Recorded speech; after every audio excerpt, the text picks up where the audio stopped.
All right, so what a wonderful afternoon to all of you. Hi, Doc Naro. Hello, Doc Ray. It's Hawaiian Friday today. So, a very wonderful afternoon to all of you. If you would notice, ng mga nakaraang araw, di ba, habang papalapit ang Friday, nagiging mas masaya ang aming mga kasuotan ni Doc Ray. So, we're now into Hawaiian theme.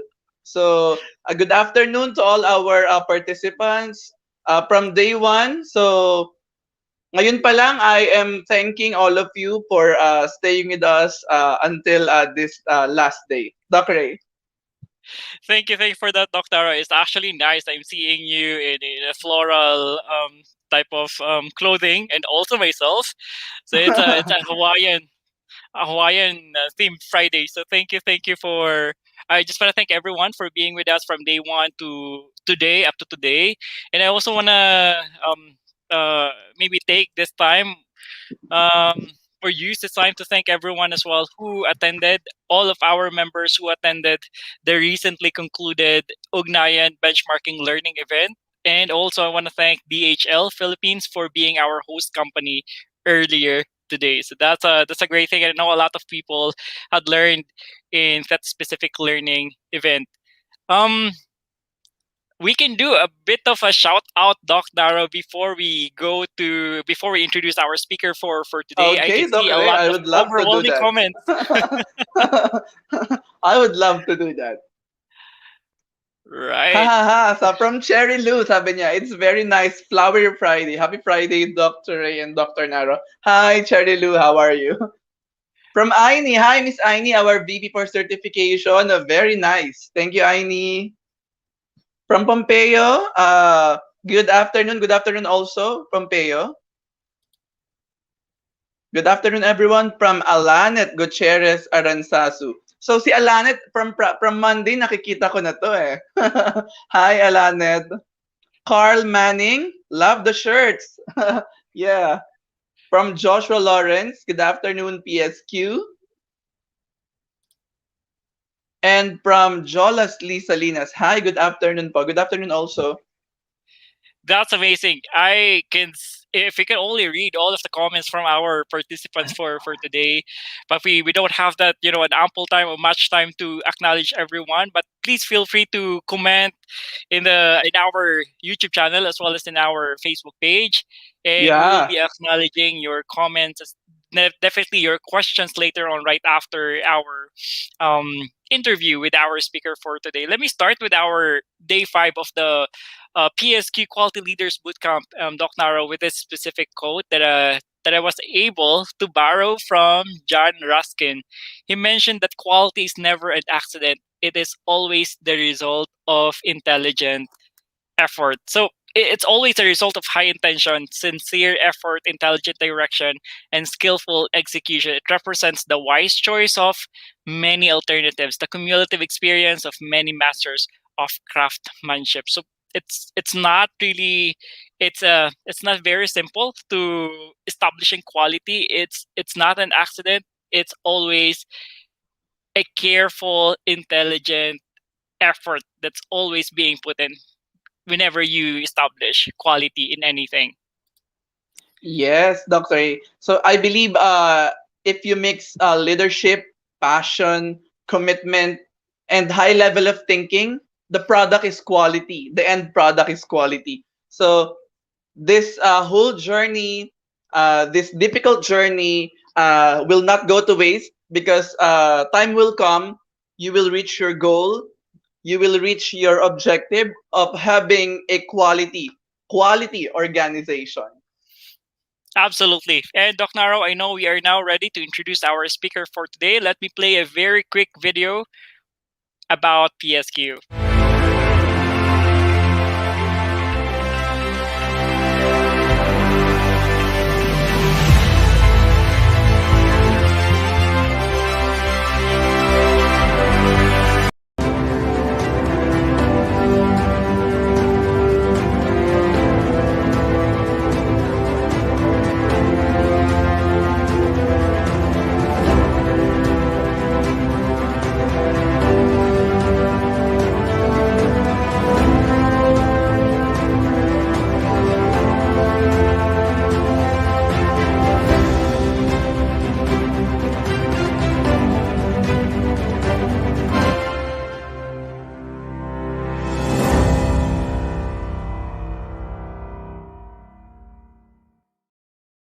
And now we're back. Doc Naro, please do the honor of introducing our speaker for today.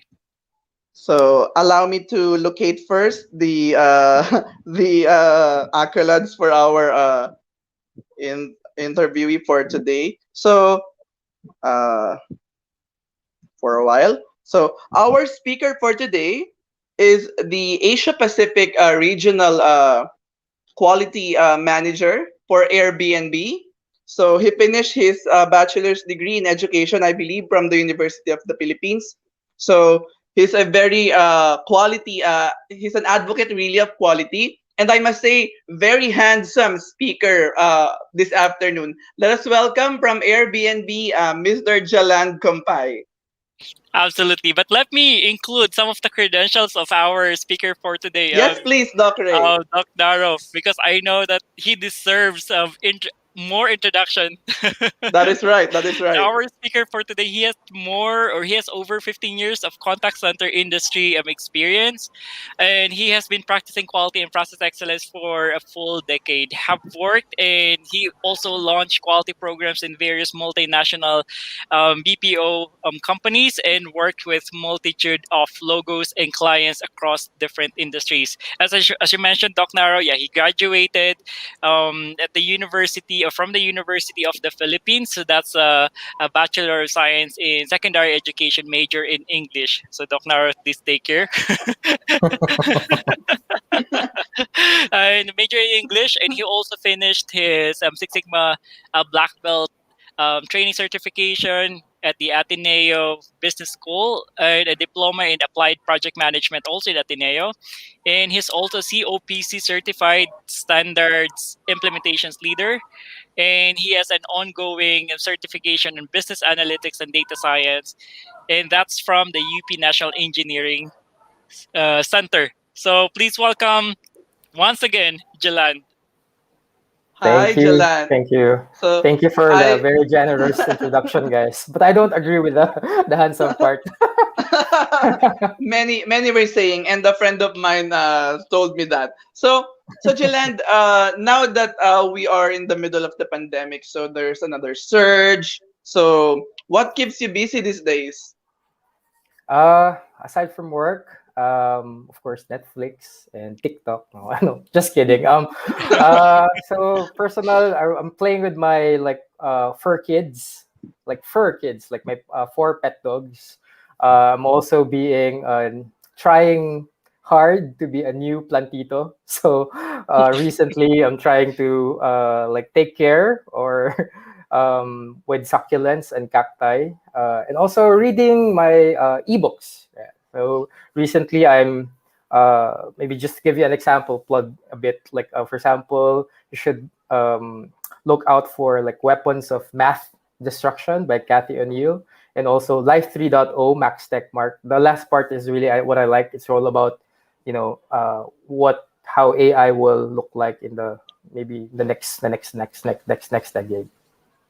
That's cool. And currently, you're working, Jalan, at Airbnb, and most probably, if other people are not familiar with Airbnb, most probably this is the perfect time that you can let them know what Airbnb is all about, what are the services of Airbnb, and maybe a quick glance in terms of how are you adapting, or how does Airbnb adapt in this type of situation.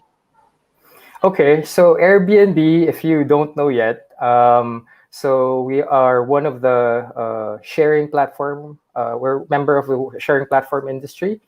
So we are sort of like an online marketplace that connects people who want to rent out their homes. We call them hosts, and those who are looking for accommodation. So we call them guests. So we're a global company. We're based in the US.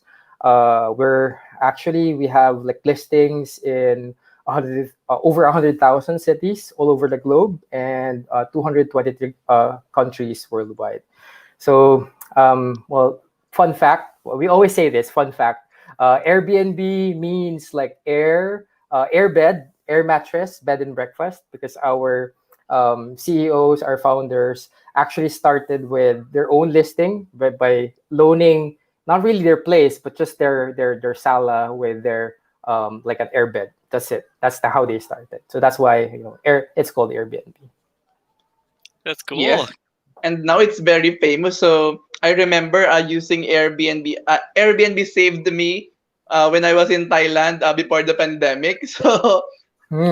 thank you Airbnb for saving me that day, because it's already nighttime when I landed. So because there's a delayed flight, it's a delayed flight actually, and I can no longer contact my friend who is supposed to accommodate me because of the signal problem, and Airbnb saved me that Yeah. night. I hope So you have had a great experience with. yeah, Thai You know. people are actually very, very accommodating, just like the Filipinos. So, Jalan, are you working from home, or are you working back and forth from the office?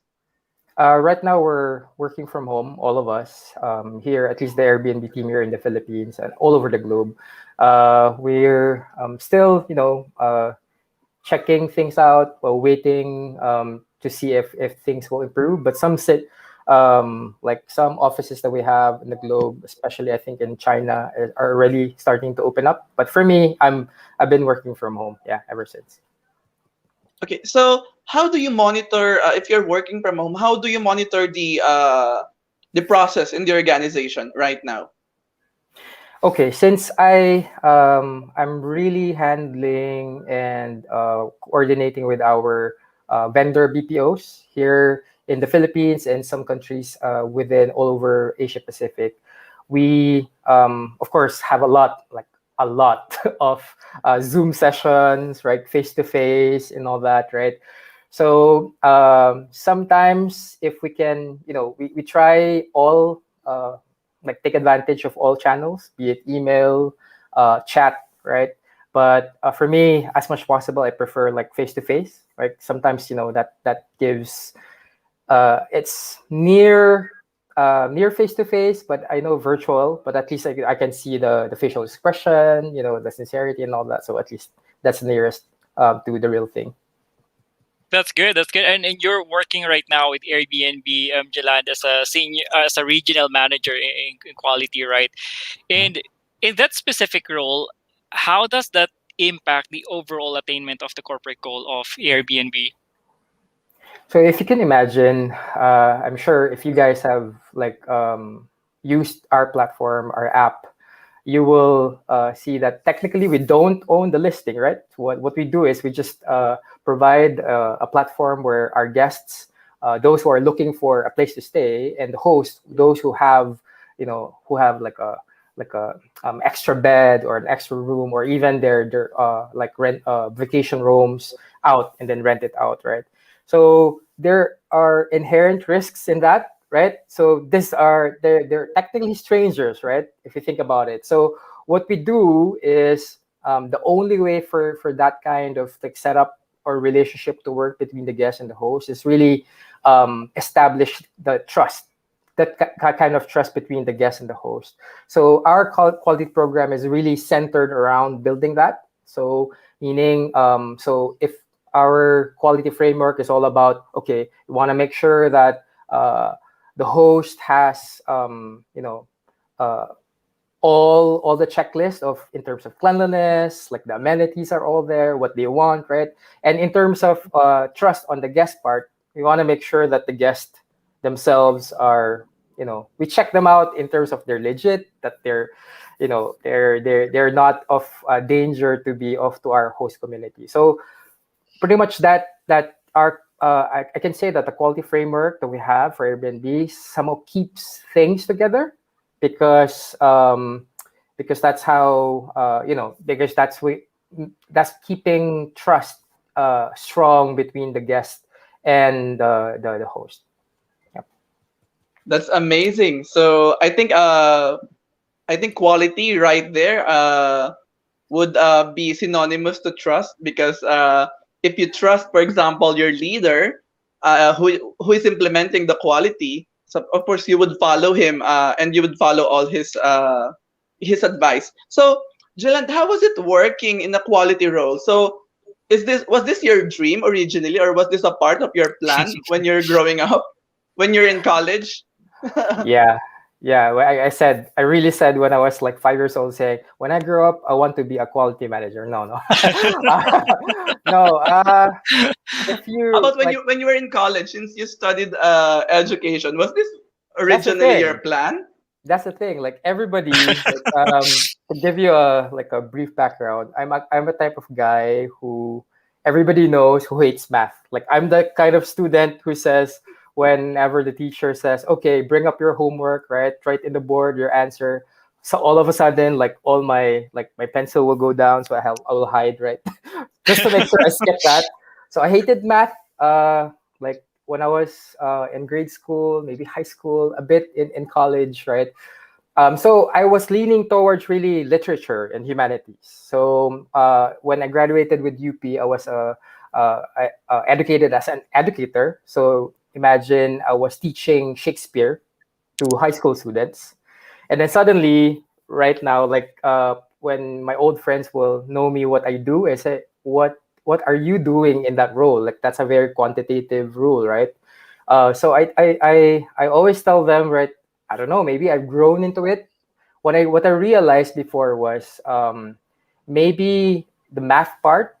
I didn't like the theoretical part, but one thing that I notice is I like the statistics part, the business math, right? The Six Sigma math. So that's where it dawned on me that I really, it's not that I hated math, but because maybe the way it was taught with me is very theoretical. But the moment I connect it with, real life topics like business, statistics, and all that, that's where it clicks. And that's where I started appreciating, and then that's where I slide into a quantitative role like quality.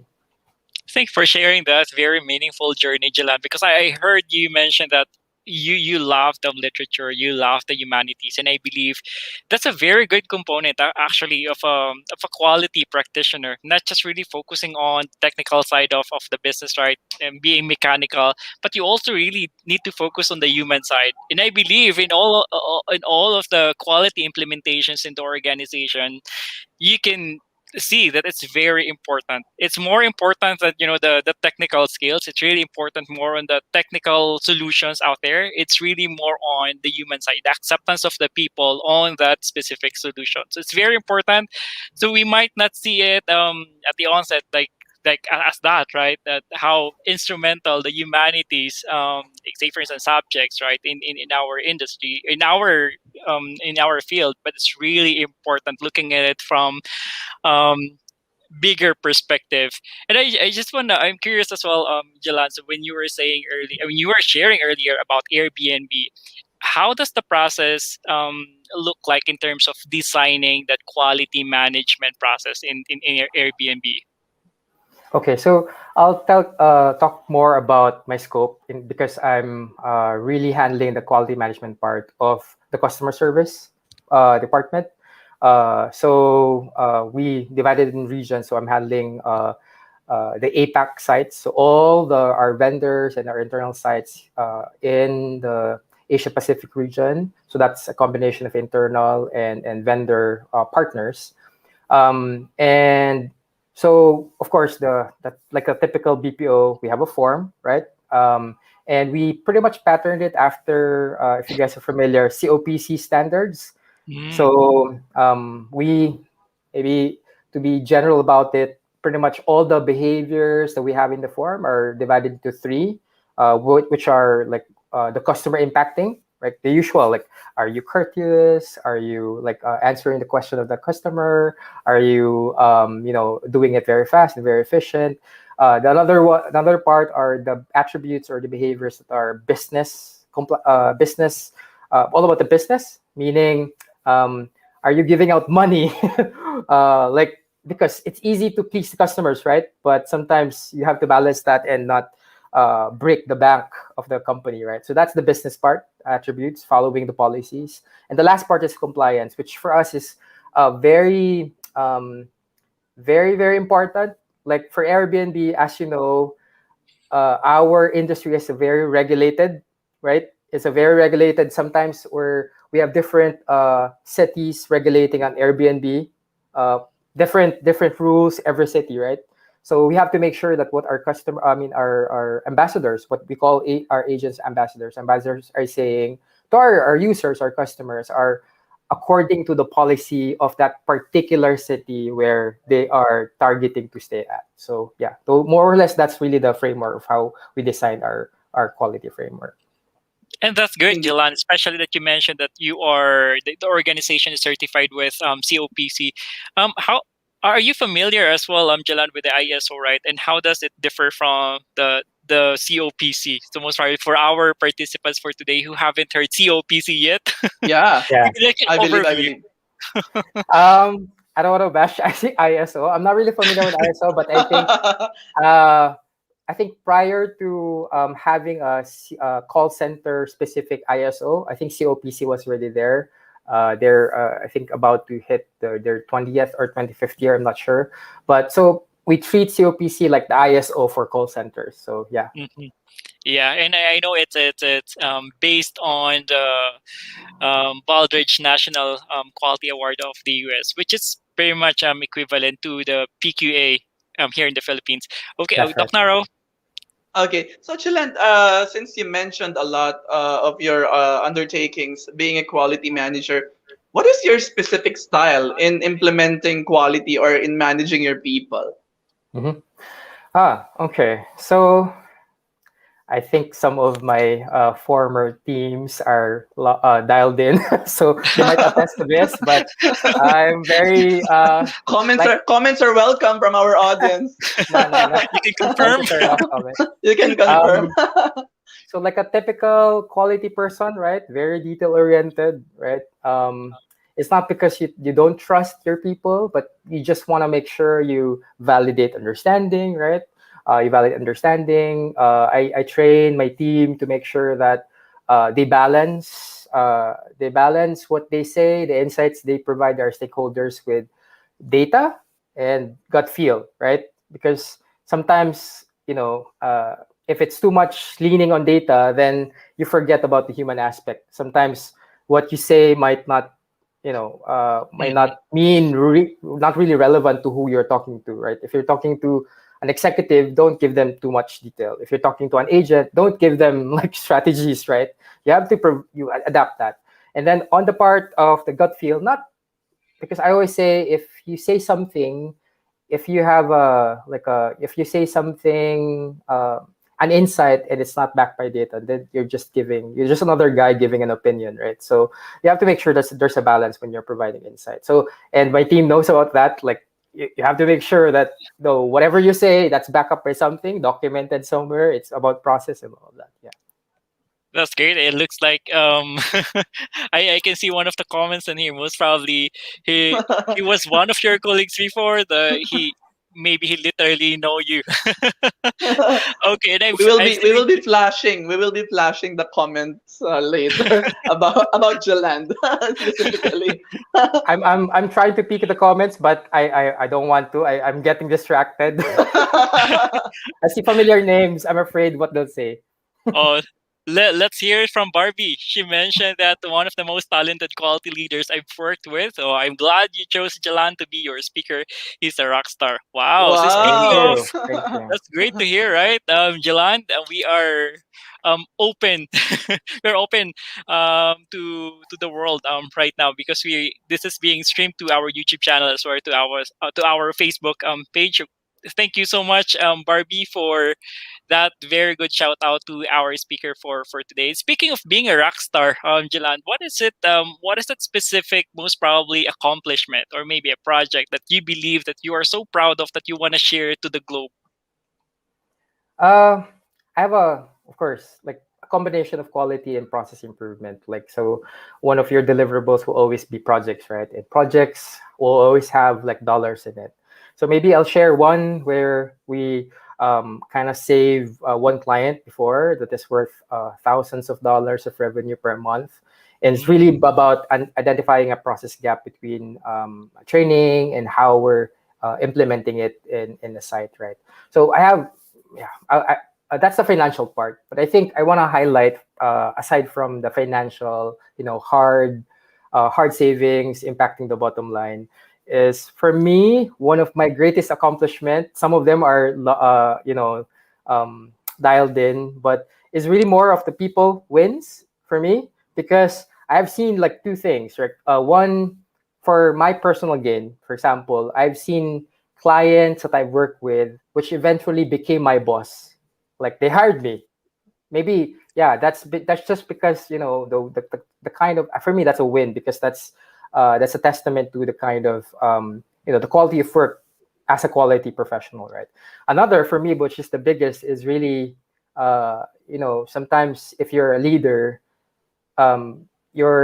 we forget, but our biggest win will really be when you're gone, when you're now really working with your teams. What do they do? And then, especially if they move on to another organization, do they execute what you do? And sometimes even they surpass you, right? So I have like a team, former team members who are now directors of BPO companies. Some are leading like operations as directors, VPs, right? And sometimes they always go back and say, you know what?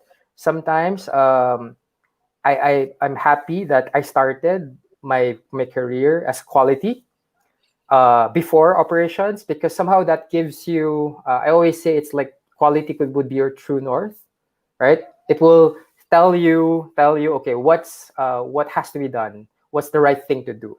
But once you're on operations, that's when you go down and then be humble yourself. Sometimes, you know um, what's good in paper will not actually work.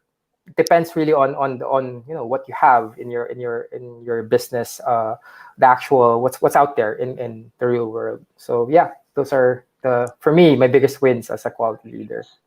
That's good. That's good, Jalan. And then I could really feel that a lot of things that we've been talking about, like the projects, maybe the metrics, like maybe for contact center, we've been talking about like the HT, CSAT, NPS, and all of that, KPIs, and all of the gruesome activities or maybe brainstorming activities that we've been doing for quite some time, and all we for most probably after some time we will forget all of those things, but the connection with one another, I believe that will really, that's something that remains.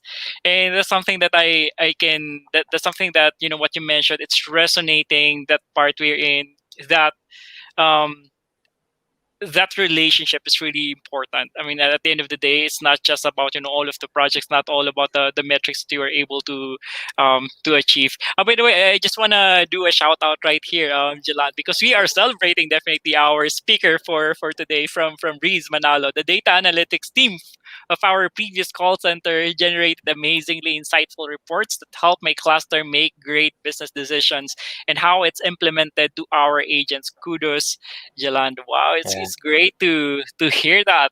Nice Well, words from Taro, Riz. So, something that resonates with me is that what Jilan mentioned is quality is your true north. So I believe that should be it's the compass. mantra. Mhm. Yeah, that should be the mantra of all quality practitioners and all organizations who would like to achieve a quality business. So, Jilant, I believe that some of our projects as a leader are not successful. So, do you remember some of the failed projects and what are your learnings on those projects? Failed. I have a lot more like that, and Me I too. think yes, Me more of too. them. Yeah, more of them, or when I was as a new, but not really because I don't know what I'm doing, but really because I misunderstood my role as a quality leader. Like for example, there's one project where we failed to deliver, and we were trying to figure out. And maybe because when I was leading the project, I forgot, like some project will look, when you do your math, when you look at the data, it looks perfect, right? It looks perfect in paper, right? And then of course when you present to your client, you'll get a code which, wow, great, great, great, great job, team, all right, go ahead, implement. And then it doesn't work, right? Because and then you realize once you do, your post-mortem, that you failed the other part, right? Because maybe I don't want to be stereotypical, but sometimes they always look at quality as the smartest guy in the room, right? We hold the data. We're supposed to know the math, right? We're supposed to know the customer, right? But if we forget and think that we can change our organization within that office, that corner of the office, and you Mhm. don't, I'll drop a process improvement uh, lingo there. But if you don't go to the Gemba, right? If Mhm. you don't look out there on the floor and then talk to the agents, talk to the team leaders and operations manager, and see, does your plan match their capability? Can they execute this? Do they even understand? Do they even have the time? Do they even have, like, for example, the bandwidth to do this, right? Because you can, send escalate everybody to death, but the end goal is still the same. You will fail, right? It all boils down to you because you fail to take into consideration, factor in the human aspect, right? So, as quality, I always segue to this, right? If you think you will succeed by just doing everything of your analysis in your laptop, no, that you will definitely fail. You have to stand up from your desk, talk to people, conduct syncs. And believe me, sometimes the data part will just be what, 20%? 80% were really about talking to people, convincing the whole organization what you're trying to do, right? That's one. Another one big for me is really um, sometimes, especially in the service industry, especially the BPO, right? When the client starts jumping up and down, saying, "Oh, why is this particular metric going down?" We're quick to judge and serve the agents, our people, to say, "Oh, this is the people part," right? If you look at the Ishikawa diagram, no, another quality lingo there, the Ishikawa or the Fishbone. fishbone diagram, right? You will see there people, process, tools, right? Training, right? It's not just people, but sometimes we default to people. I'm telling you, like, in my, like, decades of experience working with people, right? Um, there's no agent, there's no team leader, there's no operations manager who wakes up and goes to work and say, "Today I will ruin our business," right? They will never do that, right? Sometimes, maybe, yes, of course, you will see in your form, "Oh, this agent forgot to say this particular spiel," or "This agent forgot this." It's so easy, right?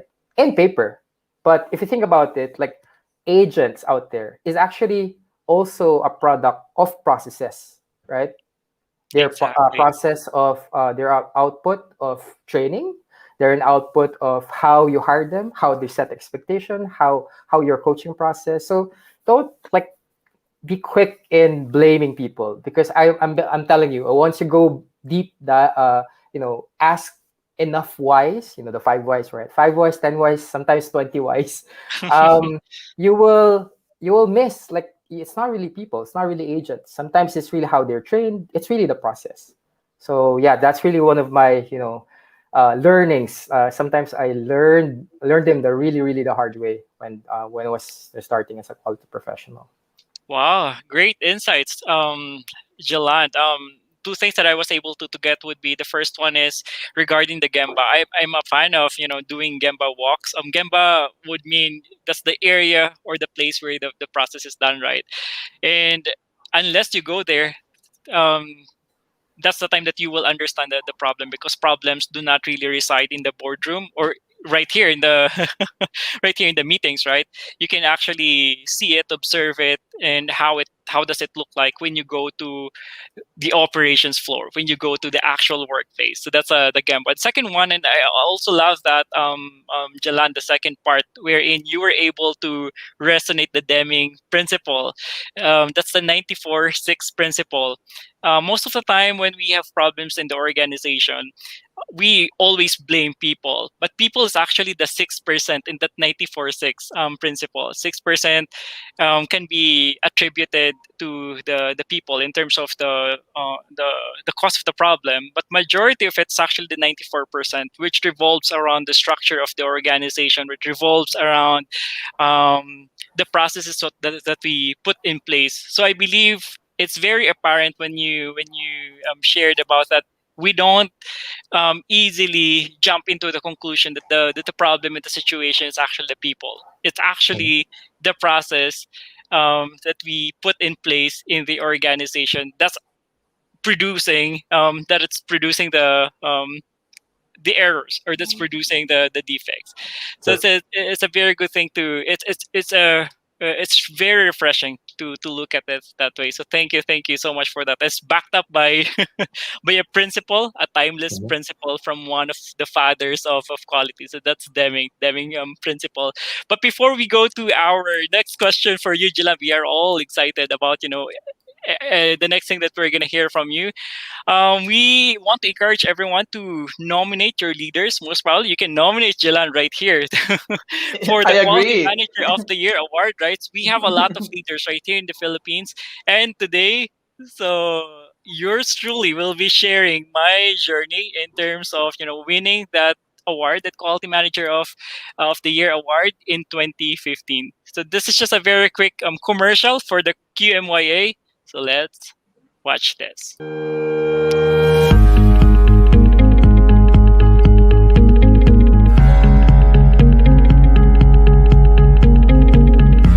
It was one of the highlights of my 2015, being one of the recipients for the Quality Manager of the Year award. I was a regional manager in continuous improvement by then at StarTech. There were two of us who received the award. The other one was Mamwali Matayo, the Vice President for Global Quality of Jollibee.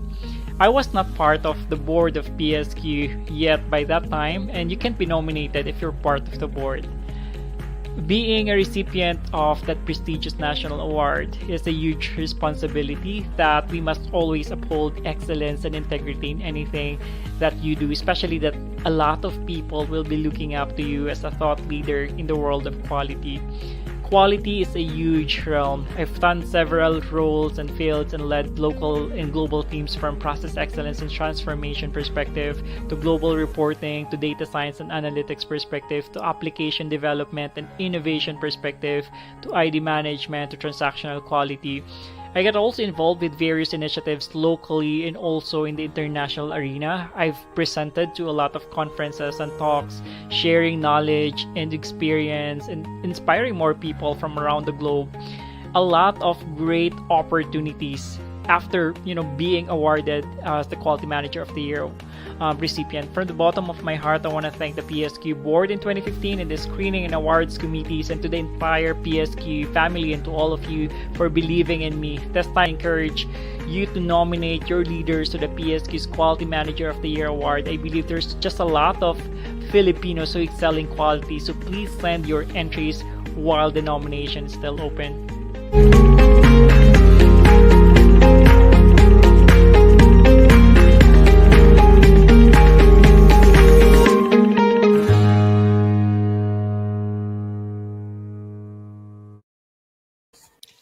All right, so we encourage And that's everyone it. to meet your leaders. I actually, Doc Naro, recorded that specific speech Yesterday? for our bootcamp. Go back to Jalan, right? How do you live and breathe quality like on a daily basis? I know that quality is not just a role, but most probably we're living and breathing it. Like when we go back to our homes, how do you demonstrate that, Jalan? Okay, all right. So I'll kind of review myself if I'm doing the talk right, walking the talk.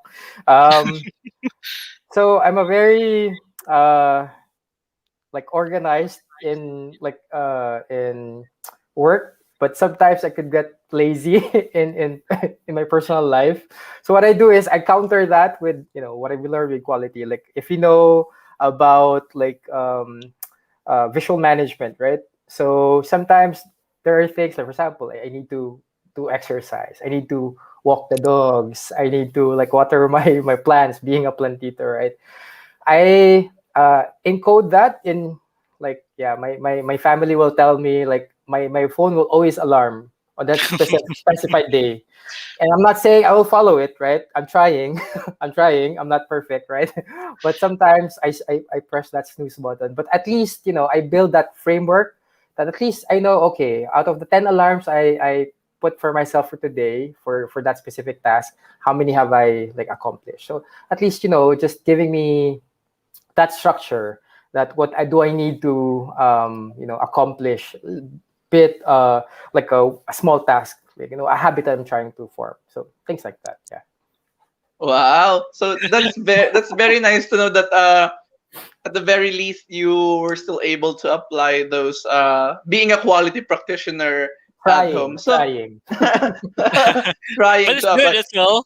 But it's good as well, Yeah. right, Doc Naro, that sometimes we have to subscribe to that downtime moment. That's where we can reflect on a lot of things, and I believe that's needed. I mean, as quality leaders, we most of the time, because leadership can be draining, right? I mean, our roles can be Yeah. draining, and there's a lot of things that are going on, out there that we deserve that specific time to just relax and then do nothing. I mean, I think that's a good thing that we can do. Self care, as they say. Go ahead, Doc Yeah. Naro. By the way, Okay. just one more, Hmm. Doc Naro. I can see in here some of the questions from our audience, so we will be entertaining those questions right after our Q&A session. But definitely, please feel free to share your questions, your insights, and Yeah. Doc Naro, it's your time. So, Jaland, with all these quality tools that you have encountered and studied, what is the closest one to your heart? Maybe Hmm. your favorite, Jalan. Maybe your favorite. Yeah. And my team will always will know this because I always talk about this. It's not really a tool, but I love this concept because somehow it makes me understand, put everything into perspective. If you guys are familiar with Kano model, Yeah. The Kano okay, model. the Kano model. Um, so I'll give you a bit brief, very brief background for those who are not familiar with it. But pretty much a company or an entity or like a person like would identify what are the attributes or the offerings that you have, like to three buckets, right? One is the dissatisfier, the satisfier, and the delighter. So the dissatisfier are like, for example, what are your offerings or attributes in your company to your customers that if if you do it, they will not thank you for it, but if it's gone, then they will hate you for it. So a dissatisfier would be safety, right? Of course, if you're a automotive company, right? If you have if you say, oh, our car is safe, people just, okay, everything is safe, like it's a minimum expectation, right? So that's a dissatisfier. Another would be a satisfier. A satisfier is the more you do it, then the more satisfied your customers would be, right? So that would be price, right? The lower your price would be, then the happier they are. The fast efficiency, the faster you process the transaction or the call, then the happier they are, right?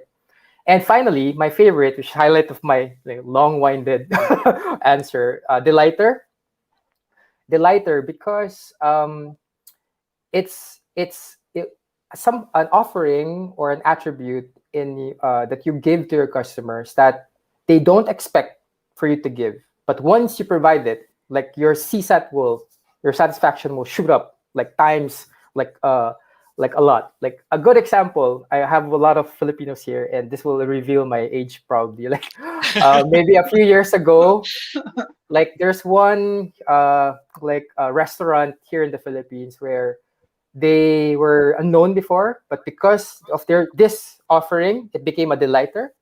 Like I'm sure you know of this brand who offered for the first time unlimited rice, Oh, right? okay. Yeah. We're very Got it. familiar.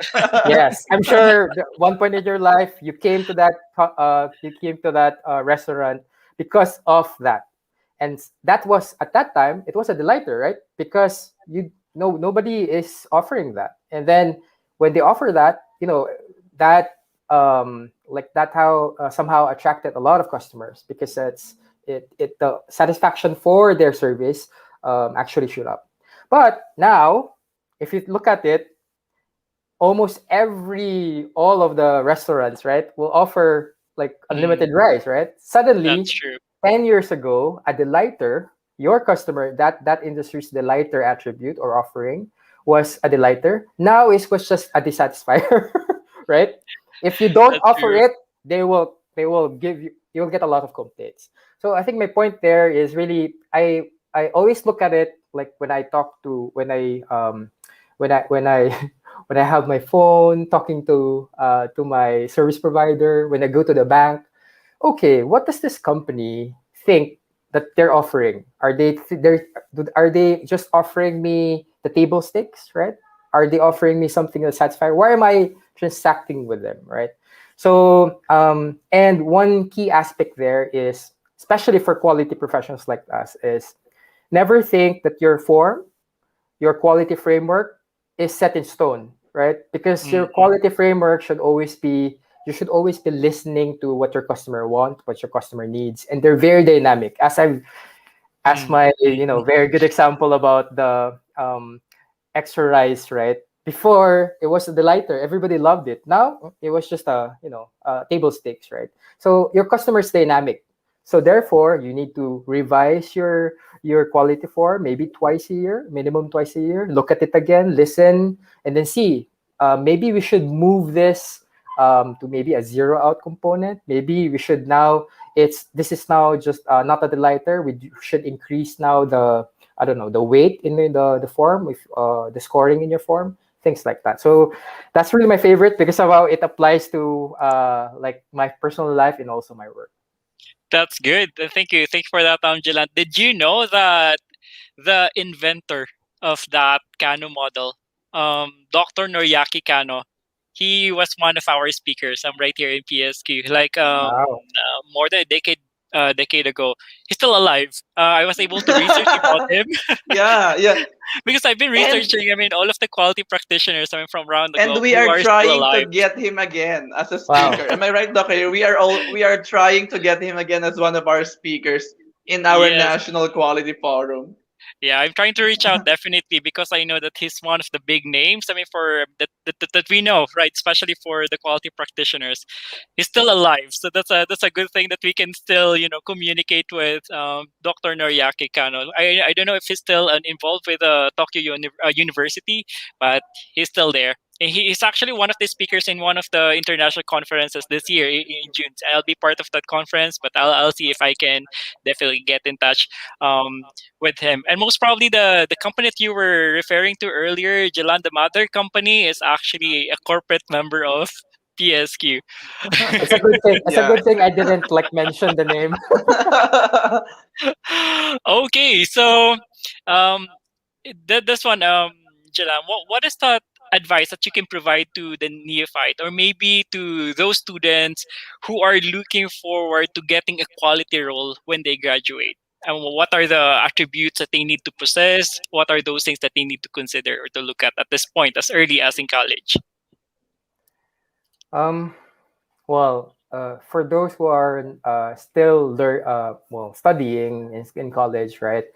From my like I'm a good example, right? I was, again, I didn't quality was never in my mind when I was teaching Shakespeare to high school students, right?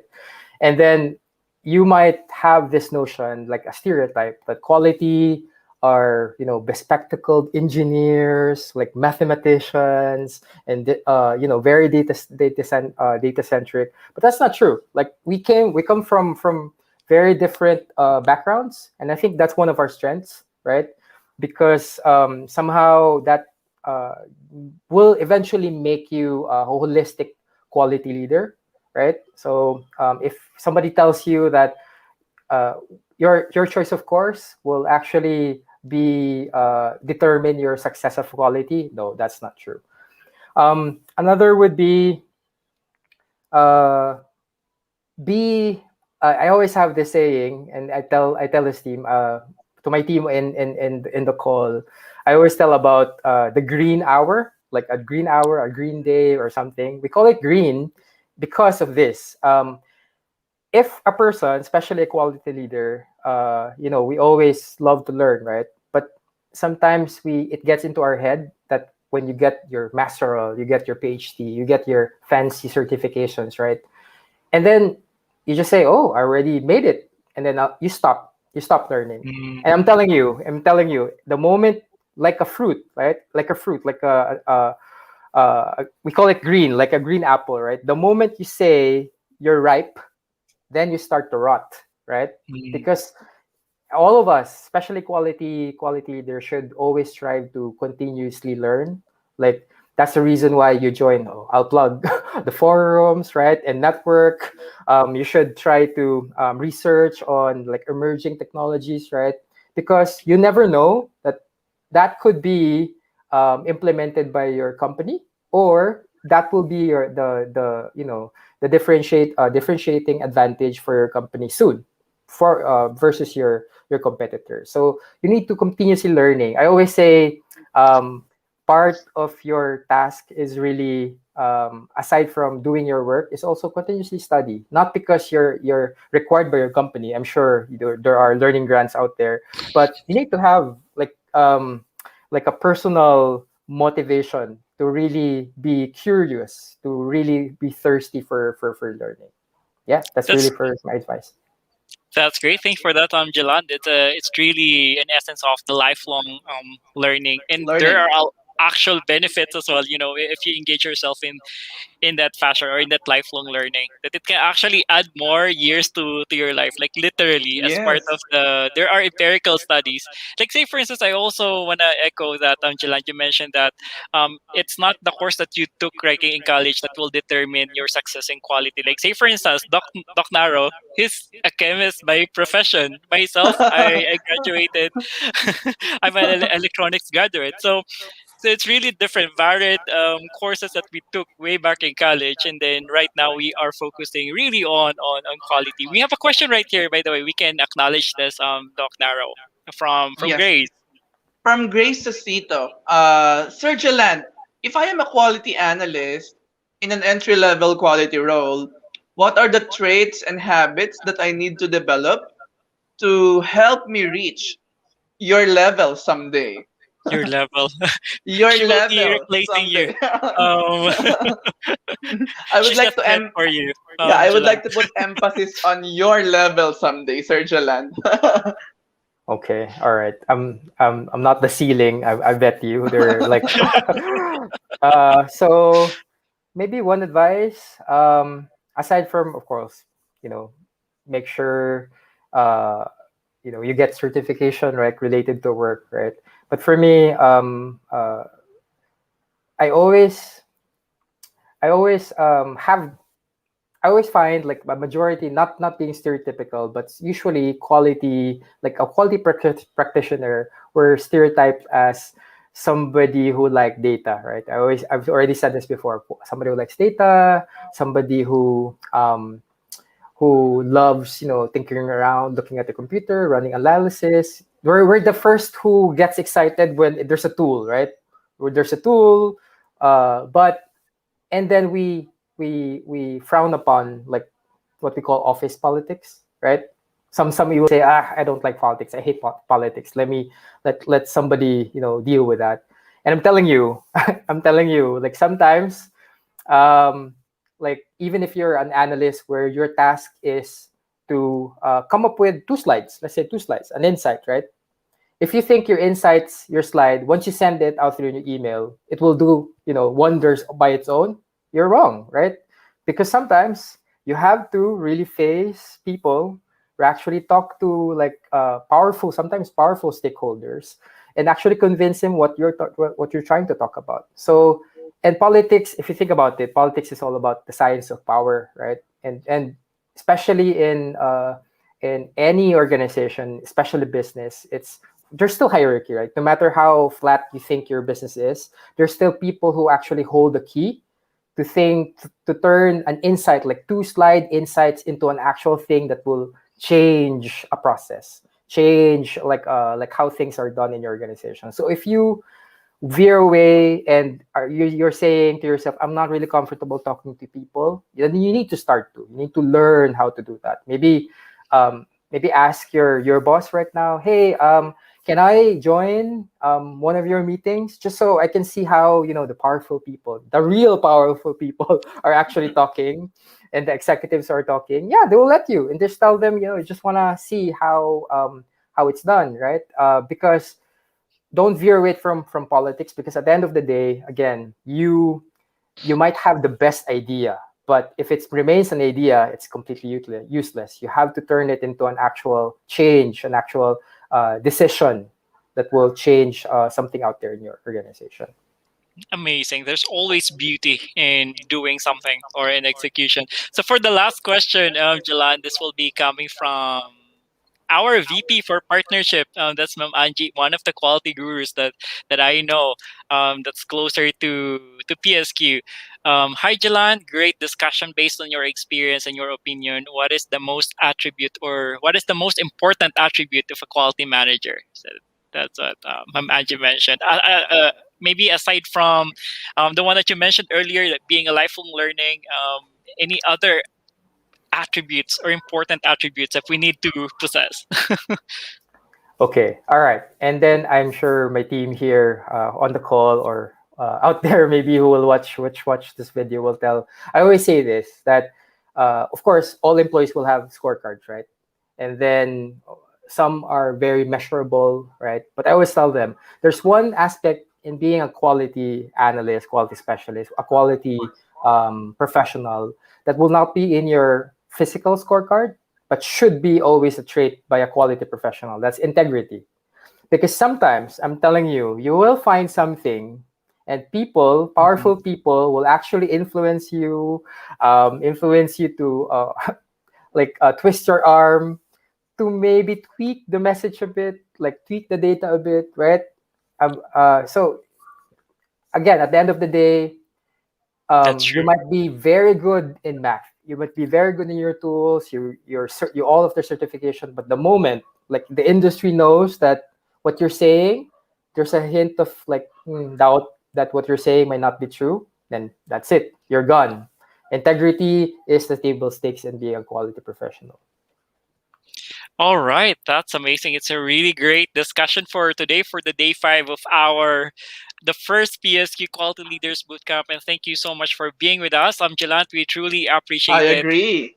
There's And just a lot Thank of you. takeaways for today, Doc Naro. By the way, Doc Naro, while we deliver our takeaways, or maybe Jaland as well, let me flash in here let me see if it's ready now. Oh, it's not ready. It's not here. But um, for the survey, for the link of the survey for the participant experience survey, is not just part of the platform at this point. You can go to the email that, or you can check the email that we sent it over to you, and then please answer that survey, and we will be giving out the certificate for all of those who were able to complete the entire week from day 1 to day 5 of the Quality Leaders Bootcamp, and to those who were able to answer the surveys, or the daily surveys. So please feel free to check that email. Doc Naro, anything that you want to say? I know that this is really great. Great insights that we heard from Jilan. That I could feel it's really yeah. genuine. The same thing that we got from the rest of the speakers from Monday. So what I learned, or what my takeaways are, it's really a combination of quantitative and qualitative data that will bring you success. I think really the quantitative data needs to be reinforced with the qualitative data. So there needs to be the transcription, the categories, the themes that you need that must emerge in a conversation that will surely reinforce your figures, your data, your quantitative data. How about you, Doc Ray? Absolutely, absolutely, Dr. Taro. On my end, what resonated me is really all about being human as a leader. For me, that's very important. That's why I really like the one that was shared by Jilan when it comes to humanities, because at the end of the day, it's really more about not just about the tools or knowing the tools, or really master all of the tools, but it's really more about leadership, really more about connecting with people, because these things, the soft side of the business, can be very powerful. These are the most powerful, more powerful, I should say. And thank you for really resonating that all through to the entire conversation today. So Yeah. really, really great to hear that. My pleasure, guys. Thank you for So, Jaland, having me. we'll give you a chance to greet if you want to greet your family or friends. If you want to greet them, you have your They have list with you. I have a lot. I have a lot. Shout out to yeah. I think Okay. I think all your audience are my no, I'm just I think most of them are. So thanks for Barbie. Barbie is my very first supervisor in the call center industry. So shout out.